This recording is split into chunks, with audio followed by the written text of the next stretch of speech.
Yeah, so thank you first of all to all you for joining our webinar today on racism, violence, and capitalism.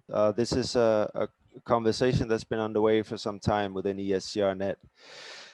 One of the things that we repeatedly heard from our members is that attacks on human rights defenders are not isolated events. They do not occur in a vacuum, but rather they're intimately linked with the work of human rights defenders and the interests that they oppose. And these interests are often tied to the wider economic model, which prioritizes profit and relies on exploitation and ongoing dispossession, which is sometimes referred to by members as development aggressions. The repression faced by human rights defenders and their communities today is in turn part of a longer history of violence used to silence opposition to colonialism, imperialism, and the wider capitalist model. This analysis is also present in ESCR-Net's Common Charter for Collective Struggle, which was developed by social movement members and ratified by the wider membership. The Common Charter names 5 common conditions that lead to the impoverishment and dispossession of communities globally, of which growing repression is one. So this has sparked a conversation within ESCR-Net relating to the structural nature of violence in our current system. One of the examples that has dominated the global news cycle is the current events in the United States relating to the killings of Black people by the police. Historically, racist violence has been embedded in the structure of the US society, from slavery through legal segregation to the mass incarceration of Black people. And the recent brutalization of Black communities and protesters in solidarity with Black lives is a clear example that this is not a remnant of the past. As recently as last week, in the case of Breonna Taylor, an emergency medical worker, we were reminded how police can kill Black people even in their sleep with impunity. Racism has historically played an important role as a tool of control. In the US, it's been used to divide, dispossess Black, Indigenous, and white communities to maintain the power of a small elite. Likewise, it supports a narrative that depicts communities of color and poor communities as criminal, lazy, morally degenerate, and ultimately responsible for their own marginalization and poverty. These narratives justify the existing inequalities as well as use of violence against certain groups. The use of state violence is intimately linked to wider patterns of systemic exclusion and dispossession. In many impoverished communities and communities of color around the world, the state is only present through violence. This has been starkly highlighted by the COVID-19 pandemic. Across the globe, impoverished communities are disproportionately impacted by COVID-19 due to pre-existing disparities in wealth, access to healthcare, and generalized absence of the state in terms of meeting human rights obligations. In the US, Black people have been several times more likely to die of COVID-19, and the indigenous Navajo Nation has been ravaged by the virus with a higher per capita death rate than any US state. In turn, these are the very communities disproportionately impacted by state violence. At the same time, state violence is a vehicle to protect elite interests. ESCR-Net members have highlighted a pervasive global trend of corporate capture of the state and its institutions by a small corporate elite that exercises undue influence over our democratic and judicial institutions to the detriment of human rights and the environment. When states serve a small corporate elite, the violent capacities of the state are also at the disposal of those elite interests. This points to the existence of a political economy of violence, where those that benefit from capitalism and those that suffer its consequences are the same people that benefit from and suffer the consequences of racism and state violence. The political economy of violence is evident whenever dispossessed and impoverished communities dare to protest their conditions and are met with defamation, threats, and murder. Likewise, the current extractive model, with an insatiable appetite for natural resources and wealth accumulation, is a key driver for conflict and violent dispossession. Understanding the political economy of violence means understanding how our dominant economic and political systems originated in the violence of dispossession and genocide, how they rely on police and military violence to sustain massive inequalities and ongoing imperialism, and ultimately generate violence at all levels. Injustices suffered by impoverished communities and communities of color around the world will not be rectified through mere superficial changes in policies, but require radical restructuring of systems that have been built over centuries. Systemic racism and state violence are intimately linked with and mutually reinforced by capitalism. Thus, when examining and critiquing systemic racist violence, it's essential to examine and critique the structural causes for poverty and dispossession. It's essential to examine the dominant economic system and who it serves. But these are not issues that are unique to the US context. Now we're going to switch to our three speakers from three different regions. They'll speak to these issues from their experiences. I want to invite Christina Tinay Palabay from the Philippines to speak. She is the Secretary General of Karapatan Alliance for the Advancement of People's Rights, linking grassroots struggles across the country. And she's also Regional Council member of the Asia Pacific Forum on Women, Law and Development. Thank you everyone for this timely webinar. Good evening to us here in the Asia Pacific region. Good morning and good afternoon elsewhere. Um, Violence in Philippine society historically and in the present day realities is rooted in and engendered and driven by systems that promote neo-colonial relations, neoliberal economic agendas, state-sponsored and inspired violence, and patriarchal cultural norms in society. We see increased tensions when neo-colonial relations manifest during territorial disputes, as in the claims over the West Philippine Sea, when China continues to encroach on Philippine sovereign waters and territory. And I think they're also doing that to um, Malaysia and Vietnam, despite international tribunal rulings.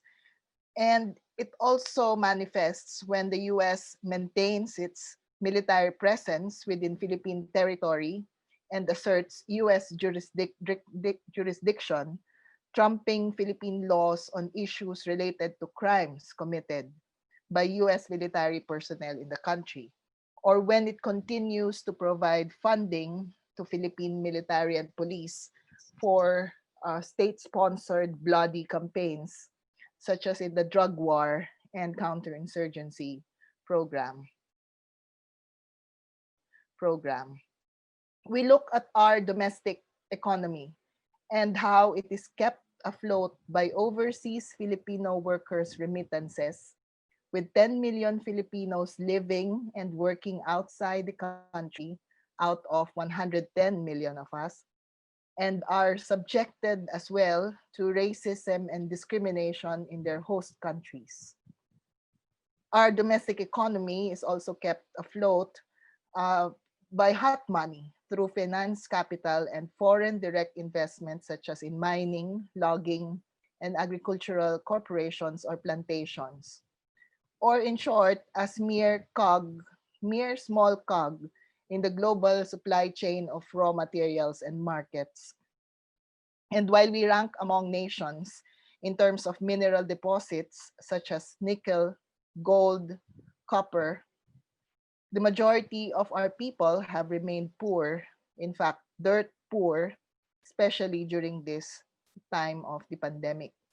We have the highest unemployment levels in history at present, and poverty levels are at record high too, with the agricultural sector composed of peasants and indigenous peoples are more left behind as before. There is the prioritization of social services such as health, education, and housing. Right now, in the country, there's a discussion on the national budget for next year. And yes, even if it's during the time of the pandemic, there is very minimal increase in uh, public funds for health services. While corruption scandals plague the health sector and many agencies, and there is increased funding, public funding for foreign debt payments, infrastructure, and military and police funding. Climate challenges are overwhelming, considering the staggering impacts of the denudation of forests due to mining and logging, the reclamation of our seas for expansion of businesses, and weak environmental protection policies and programs. Which is why we think that there is an infrastructure of impunity, as we call it, public service and good governance have become obsolete in the language of government, and what remains are plain expressions of greed, megalomania, and tyranny.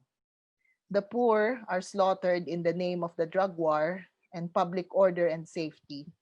The activists, opposition members, and journalists are killed, vilified, threatened, jailed, and are called terrorists to undermine their calls and actions for truth, accountability, and social change. Patriarchal constructs are strengthened when sexist and misogynist pronouncements by those in power, including the president, are normalized and promoted, and thus gender based violence is to a certain extent institutionalized. And as objective conditions, such as wage gaps, sexual discrimination in workplaces, and inaccessibility of land for women peasants remain. Alternative learning institutions put up by indigenous communities and NGOs are being torn down by state forces and paramilitaries under the guise of anti-terrorism campaigns, while indigenous children and their teachers are terrorized by continuing military operations.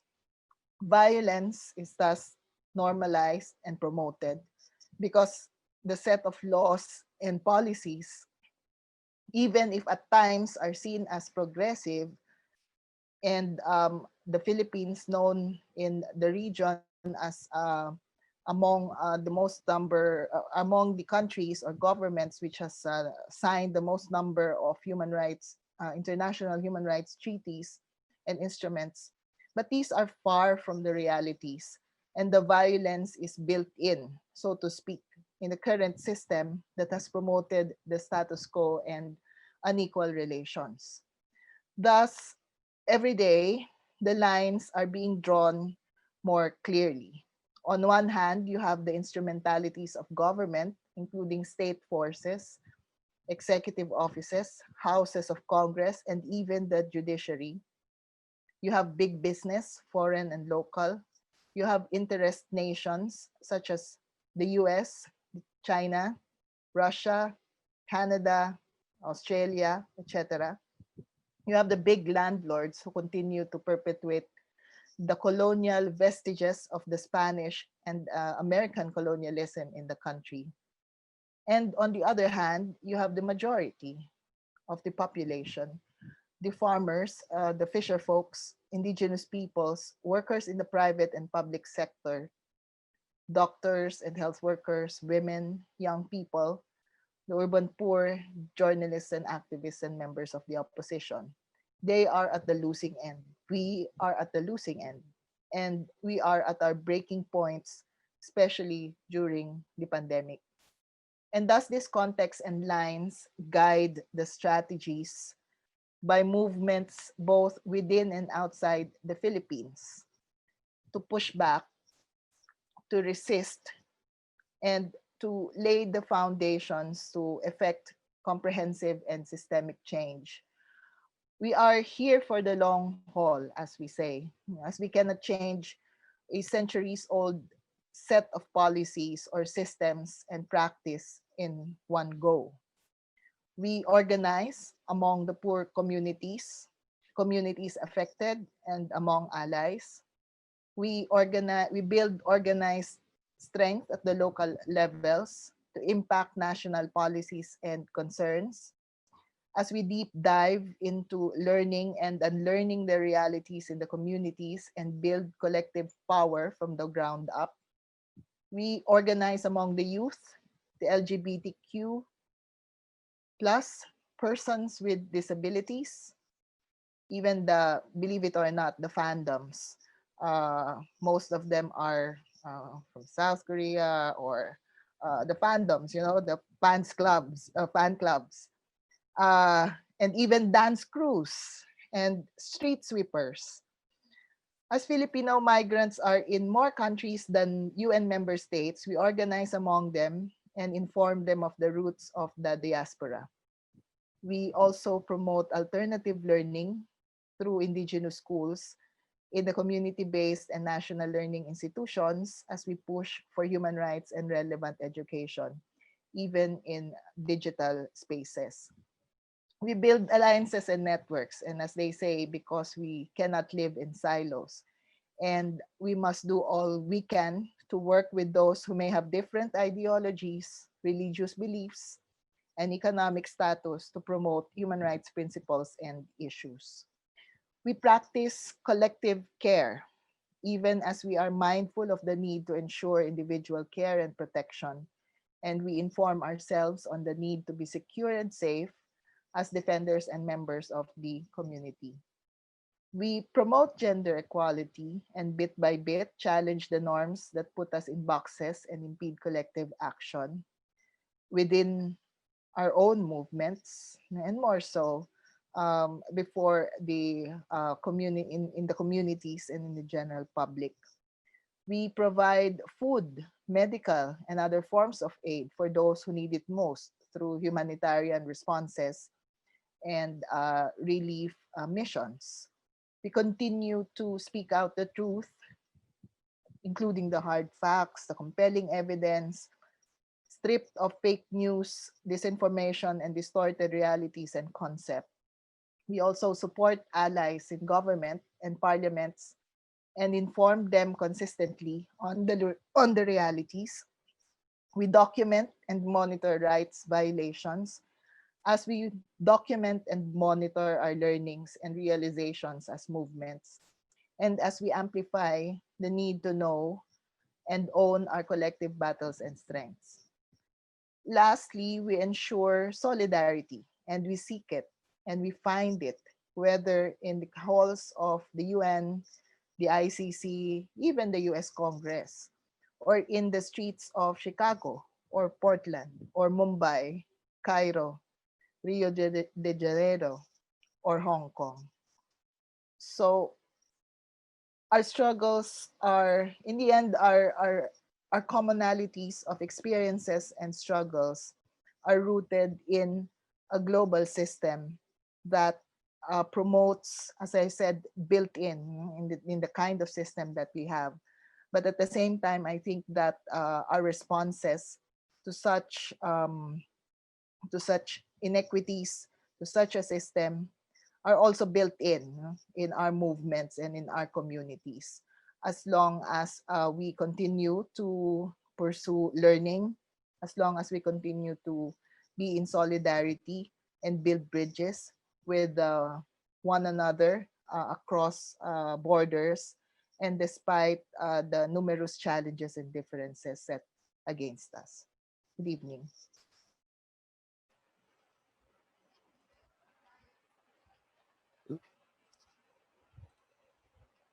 Thank you so much, Tinay, for your powerful presentation. I'm going to call on sbuzikode from South Africa. He is the founding president of Abahlali Basimjondolo, which is a grassroots democratic social movement of more than 55,000 shack dwellers in South Africa that campaigns against evictions and for public housing. So over to you, Sabu. Thank you, Ruben, and thank you so much to the Economic, Social, and Cultural Rights Network for organizing this important discussion. I also wish to extend my greetings to my fellow panelists, Francisco from Guatemala and Tinay.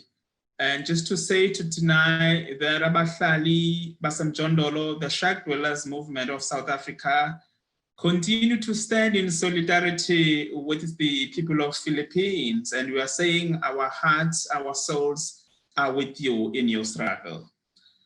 For us in this part of the sea, racism, violence, and capitalism are a great monster that we need to confront. Our movement was founded on the foundation of respect and dignity for all humanity. There are no borders to the human world, and every human being must be counted as a human wherever they are. We're very clear from the onset that a human being is a human being wherever and whenever they can find themselves. We are also very clear that there should be no human borders, and that the borders that do exist were created by colonialism in order to divide and rule us. Color, race, language, creed, nationality, or religion do not define us. We are something deeper than these features. However, colonialism, which was a system of violence, and racism on which capitalism was built, divided a single humanity. Like colonialism, capitalism was always violent and always racist. In South Africa, colonialism forced Africans off their lands. They were then forced to work in a system of racial capitalism in which they had no rights. There was a similar vandalization of humanity across the colonial world. To this day, the countries that were colonized remain poor, and the United States continue to lead the imperialist forces that prevent the oppressed from determining their own future. This has been happening for a very long time, for a very long time. We have recently seen a US-backed coup in Bolivia. In 2004, we saw the same in Haiti. For these reasons, the problems of violence, racism, and capitalism cannot be separated. They are all part of the same monster, a monster that vandalizes our humanity so that the rich can get richer while the poor get poorer. The outrage at the recent killing of George Floyd in the US has focused global attention on racism and the racist violence of many states. In South Africa, police killed 3 times more people than the police in the US. This shows that having a Black government does not on its own solve the problem of racist state violence. Colonialism made Black people in South Africa not to be counted as human. To this day, it is common to hear people on our protests say, we are humans and not animals. What happens after apartheid is that a Black elite join the white oppressors in their gated communities, private schools, fancy offices, and houses. The majority who remain locked out continue to be treated as less than human.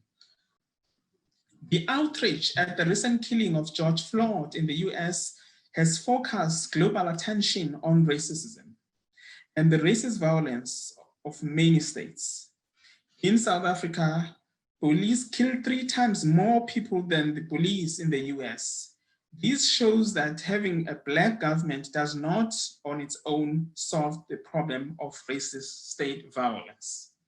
Colonialism made Black people in South Africa not to be counted as human. To this day, it is common to hear people on our protests say, we are humans and not animals. What happens after apartheid is that a Black elite join the white oppressors in their gated communities, private schools, fancy offices, and houses.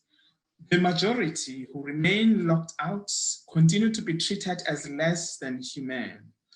Our leaders become amabhunu amnyama, Black Boers, and South Africa.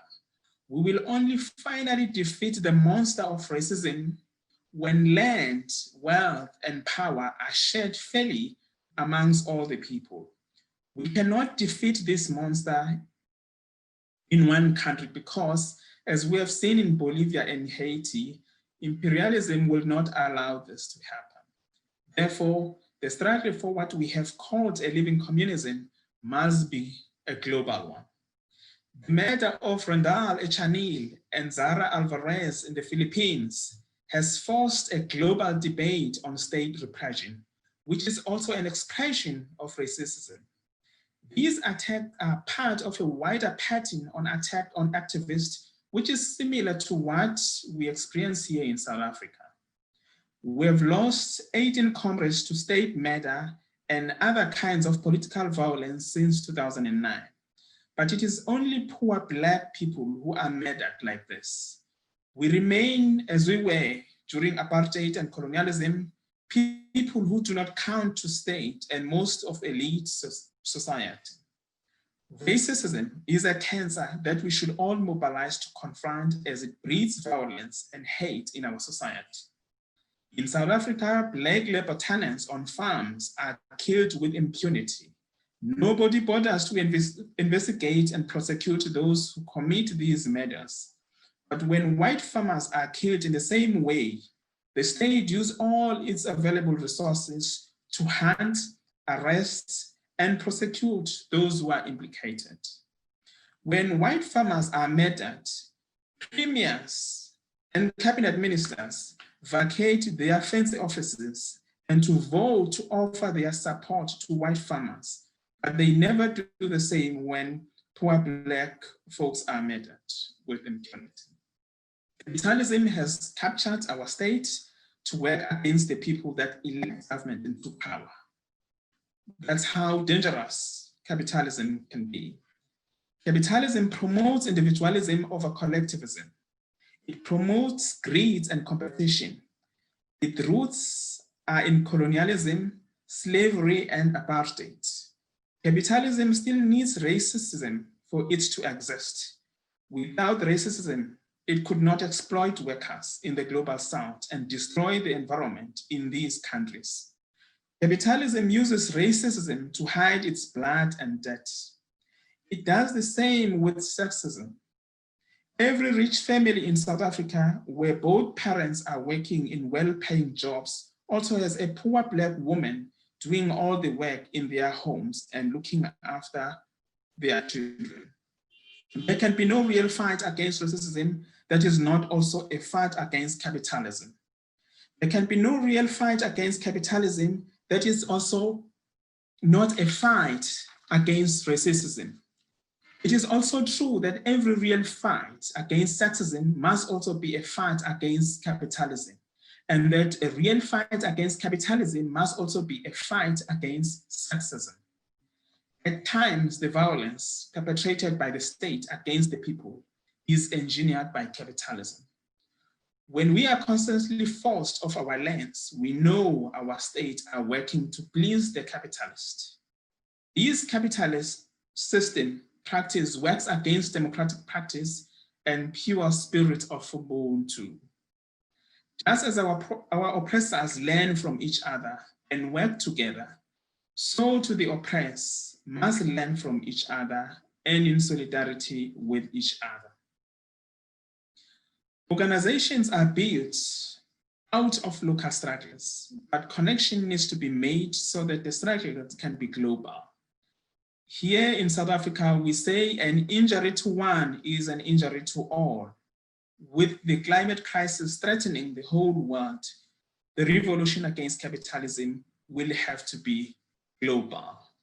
But I must warn as I conclude that in order for us to root out capitalism, we cannot simply start at the top level. The top-down approach is not going to work for us. Hence, a social movement around the world are organizing from below. We are building the power of the impoverished and the marginalized from below.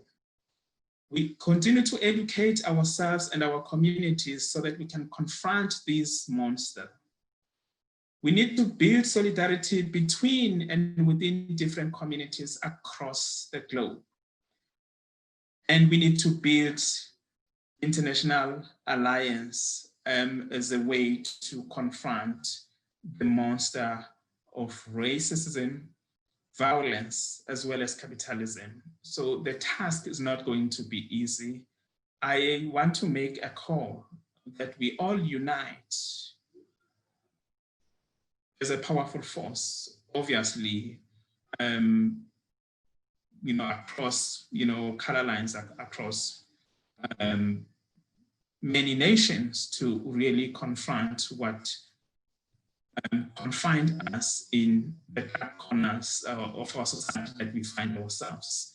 So in that way, we say amandla remains ours, power remains to the people. I want to thank you one and all. Thank you very much, Sabu, and thank you for sharing that powerful call to action and solidarity. I think that's a really important component of this. And we'll move to our last speaker, but certainly not least, Francisco Mateo Rocael Morales from Guatemala is the General Coordinator of Consejo de Pueblos Ustash and of Consejo de Dirección del Consejo del Pueblo Maya. He was the chair of the International Board of ESCR-Net, and he is a member of the Provisional Coordination of Movimiento de los Afectados por Represas in Latinoamérica. So over to you, Francisco. Muy buenos días a cada uno de ustedes. Pues siempre es un honor, un placer compartir con ustedes nuestras miradas en relación al trabajo que se realiza, en relación también al contexto. Pues la verdad, esta es una gran oportunidad para expresar y para buscar también solidaridad. Así es de que saludamos a cada uno de ustedes que están escuchando, están presenciando esta iniciativa muy importante desde la red DESC. Bueno, yo creo que en el caso guatemalteco y en el caso regional, pues vivimos la profundización de la violencia como un instrumento de dominación.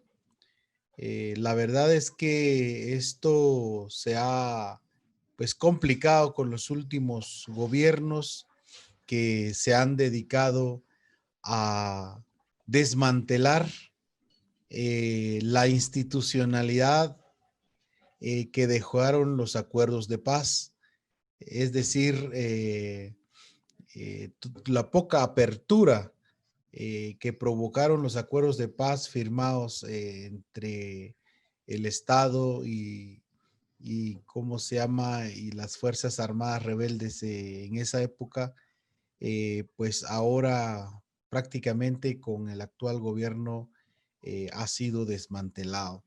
Eso, hay un retroceso en el ejercicio de los derechos humanos. También, al igual que en otros países, ha habido una campaña en contra de los derechos humanos en Guatemala. Obviamente eso solo favorece a los poderes tradicionales que históricamente pues han utilizado el racismo, han utilizado la violencia como un instrumento de dominación.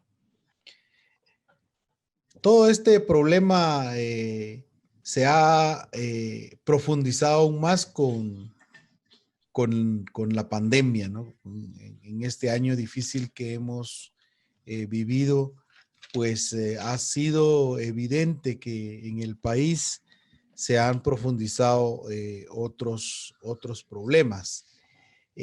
Por ejemplo, podríamos decir que la militarización de los territorios se ha normalizado. Solo en el inicio del año, el gobierno ha autorizado 5 estados de sitio, por ejemplo, ¿no? Donde han militarizado y han provocado violencia física y psicológica en contra, digamos, de comunidades, especialmente de las áreas de Alta Verapaz e Izabal, que es la región donde las empresas tienen intereses para pues construir proyectos de energía como hidroeléctricas, pero también donde hay intereses por la minería y monocultivos, especialmente lo que tiene que ver con la palma aceitera, ¿no? Entonces, la violencia, incluso también es importante decir que ha habido, digamos, en los últimos años una tesis construida por el poder corporativo y también el Estado, de señalar a las luchas comunitarias como, es decir, vincularlas con el crimen organizado. Esa es una situación lamentable porque esa es una narrativa que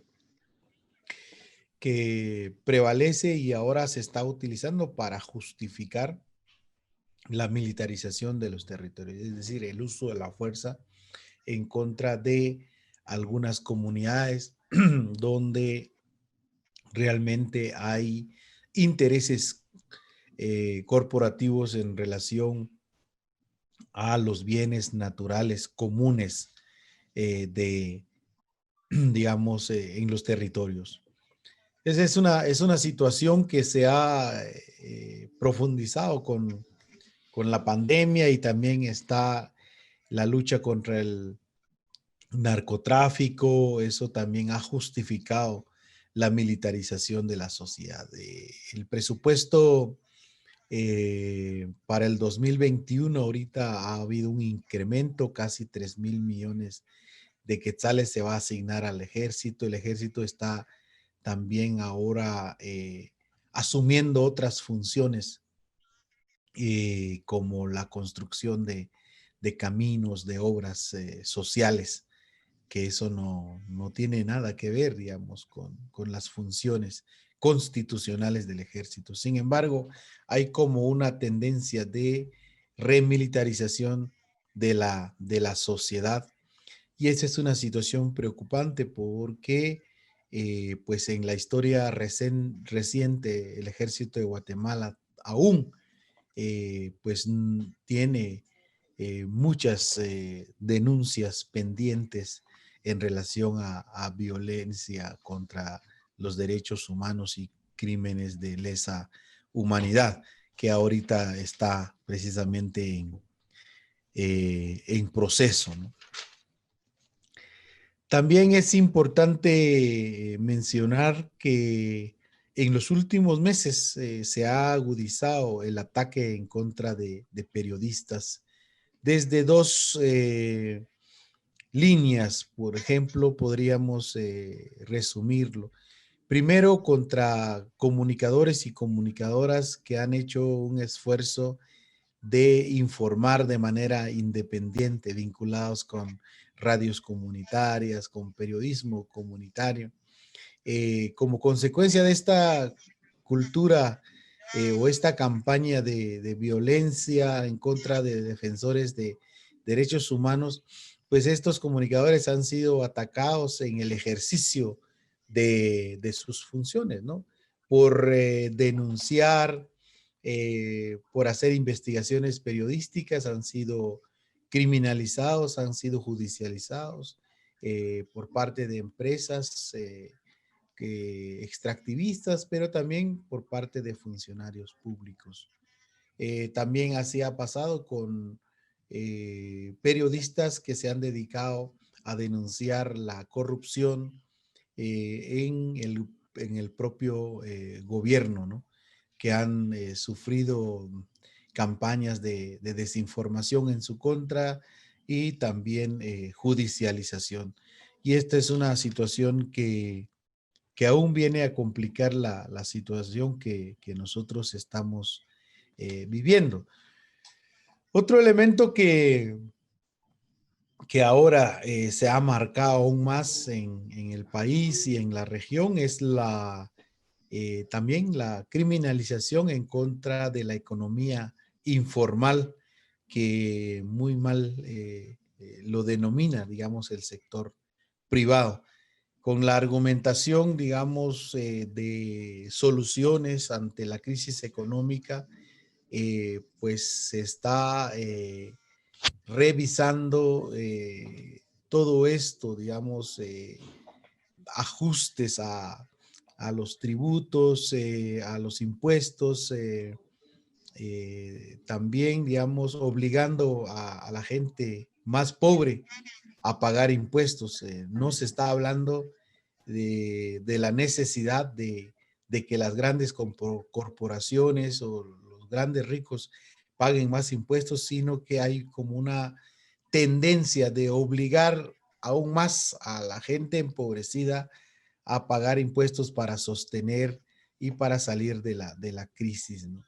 Entonces, ha habido persecución en contra de la gente que vende en las calles, ha habido persecución en contra, digamos, de asociaciones y grupos que, sobre todo en contra de los pueblos indígenas, que tienen esa tradición de crear sus propios mercados, mercados comunales, mercados libres entre los pueblos y entre las comunidades. Y esa es una situación que hemos empezado a ver, que por parte del Estado se está empezando a denunciar y a descalificar, digamos, estas formas tradicionales de hacer mercado comunitario, por la argumentación también de la aglomeración, ¿no? Por la distancia, el distanciamiento social que esta pandemia ha provocado. Eso también ha sido una narrativa muy común para desvalorar este esfuerzo. Es importante entonces afirmar que debido a las medidas autoritarias que el actual gobierno ha implementado en medio de esta pandemia del coronavirus, la cultura de violencia, la opresión, incluso la violencia intrafamiliar han incrementado debido a las grandes limitaciones, por ejemplo, de movilidad. Por ejemplo, los toques de queda han obligado a la gente a quedarse más en casa, y también ha permitido que actores tradicionales que en la época del conflicto armado interno estuvieron vinculados con violaciones a derechos humanos, me estoy refiriendo a paramilitares, ahora se han reorganizado en medio de estas medidas autoritarias para también reprimir a la población. Es lamentable que en Guatemala actualmente existen aproximadamente 30,000 personas detenidas solo por violar el toque de queda, es decir, por no llegar a tiempo a su casa o por estar en la calle por alguna razón, por algún descuido o simplemente porque no encontraron transporte para poder llegar a su casa, ¿no? Entonces, finalmente podemos afirmar que la crisis ha provocado serios daños a la economía nacional, ahora las medidas económicas que el gobierno está asumiendo, son medidas dictadas por el poder económico dominante en el país, pues son deuda, más endeudamiento, digamos, para nuestro país, favores para las empresas, es decir, como ha sido siempre la crisis cíclica del capitalismo, siempre afecta directamente al Estado, porque como se ha dicho comúnmente, en este sistema, las ganancias de las empresas se privatizan. Mientras tanto, cuando hay deudas, cuando hay pérdidas, se socializan, ¿no? Esto son como las grandes contradicciones de este sistema perverso, ¿no? Por lo tanto, no queda más que reflexionar como en esta mañana se está realizando. No queda más que organizarnos más, construir alianzas como muy bien se ha dicho en esta plataforma. Creemos nosotros como pueblos indígenas y como organizaciones que nosotros sí deberíamos de contemplar las dos vías. esa vía, digamos, de articulación y lucha desde las comunidades, desde los pueblos, ejerciendo la libre determinación y la autonomía de los pueblos es importante e imprescindible ante esta crisis general que estamos viviendo. Pero también ojalá que a nivel global se vaya organizando también una fuerza y una alternativa para poder enfrentar esto. Necesitamos transitar a un nuevo modelo de vida, que la economía sea solidaria, que sea plural, que la economía no debe ser más dominada por el mercado, sino más bien debe estar bajo el control de los pueblos, de la institucionalidad de los pueblos. Entonces, creemos nosotros que urge construir pactos, nuevos pactos. En el caso del Consejo del Pueblo Maya, estamos ahorita promoviendo por lo menos 4 pactos básicos para poder sentar las bases para la construcción de un nuevo estado, de un nuevo planteamiento. Estamos hablando de un primer pacto, ponernos de acuerdo sobre el régimen político. No podemos continuar con una política capturada por el crimen organizado y las corporaciones. Eso no nos lleva a ningún lado. También necesitamos un pacto económico donde la economía sea plural y solidaria y que hayan muchos sujetos y sujetas de la economía, que la economía no sea controlada por las élites, por unas pocas familias, sino que la economía esté dirigida no para la acumulación de más riqueza en pocas manos, sino que una economía solidaria orientada para el buen vivir de los pueblos. También nosotros estamos planteando la construcción de una cultura plurinacional. Para terminar con el racismo, es importante también la descolonización del pensamiento como un proceso permanente, y también importante es la posibilidad de crear, digamos, un nuevo sistema educativo, igual que propicie el buen vivir para los pueblos. Nuevos relacionamientos sociales necesitamos, ¿no? Debemos superar esto del racismo y la violencia como instrumentos de dominación que solo favorece a las élites tradicionales de nuestros países, ¿no? Las grandes corporaciones.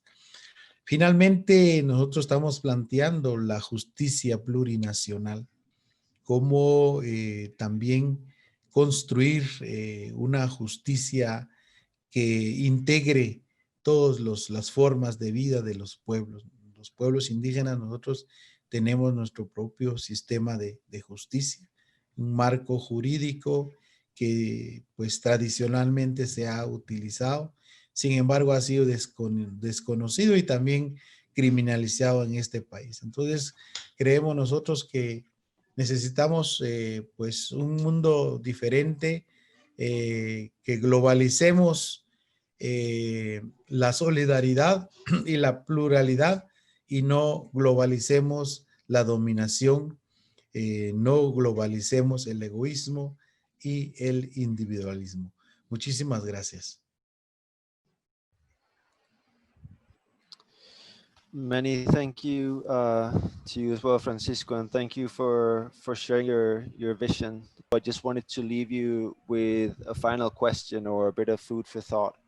So, how should this understanding of the interconnectedness between structural racism, state violence, and capitalism, how should that shape our strategies going forward?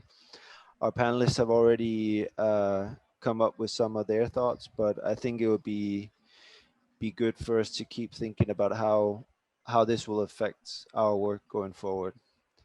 But yeah, thank you everybody once again for joining, and I look forward to continuing this conversation with all of you going forward as well. Thank you, Ruben. Thank you, everyone. Thank you.